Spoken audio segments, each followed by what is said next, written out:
Many of you see bruxism every day of your clinical life, and I have certainly been involved with that all of my career. It's one of the hardest things we treat in dentistry, and it soon wears out whatever you put in the mouth.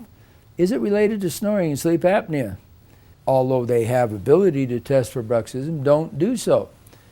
It's well to have a sleep test that also tests bruxism, and it has been shown, or associated with, is probably a better way to say it, with snoring and sleep apnea.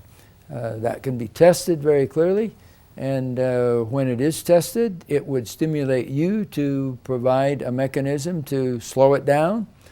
But on the other hand, putting a bite splint in, whether it's an NTI, remember what that is, nociceptive, trigeminal, inhibition, tension, suppression system, or a complete splint, could make the sleep apnea worse. Did you know that? Why don't you look at our video and you'll get some ideas about sleep apnea and its relationship to snoring and its relationship to bruxism. Yes, there is an association.